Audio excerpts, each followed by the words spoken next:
Israel ने रफा से संपर्क काट दिया। गाजा के लिए जबरन विस्थापन के नए आदेश जारी किए।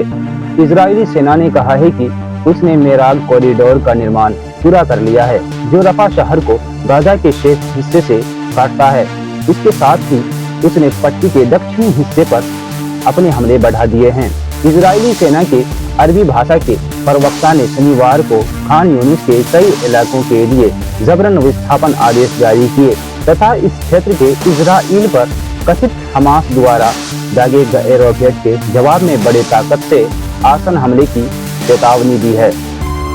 गाजा में युद्ध विराम और युद्ध की समाप्ति की बातचीत गतिविधि उत्पन्न हो गया है, क्योंकि इजराइल ने अपने नवीनतम प्रस्ताव में हमास से निरस्त्रीकरण की मांग की है, जिसने फिलिस्तीनी क्षेत्र पर हमले में केवल अस्थायी रोक लगा दी है।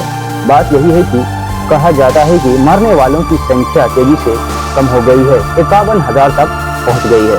इजराइल ने सोमवार को मिस्र और कतर के मध्यस्थों को अपना नवीनतम प्रस्ताव जारी किया, जिसमें हमास द्वारा गाजा में अभी भी बंधक बनाए गए 11 इजरायली कैदियों को रिहा करने के बदले 45 दिनों के अस्थायी युद्ध विराम पेशकश की गई है। संयुक्त राष्ट्र ने कहा है कि मार्च के मध्य को गाजा पर कम से कम 3 दर्जन इजरायली हवाई हमले में केवल फिलिस्तीनी महिला और बच्चे मारे गए। साथ ही उसने चेतावनी दी है कि इजराइल की सैन्य हमले से फिलिस्तीनियों की एक समूह के रूप में निरंतर अस्तित्व को है।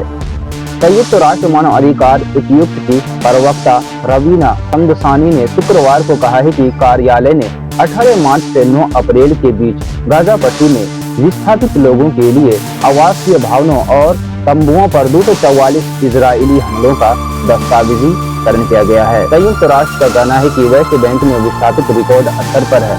संयुक्त राष्ट्र की मानवीय एजेंसी OCHA के अनुसार कब्जे वाले वेस्ट बैंक में हिंसा बढ़ रही है।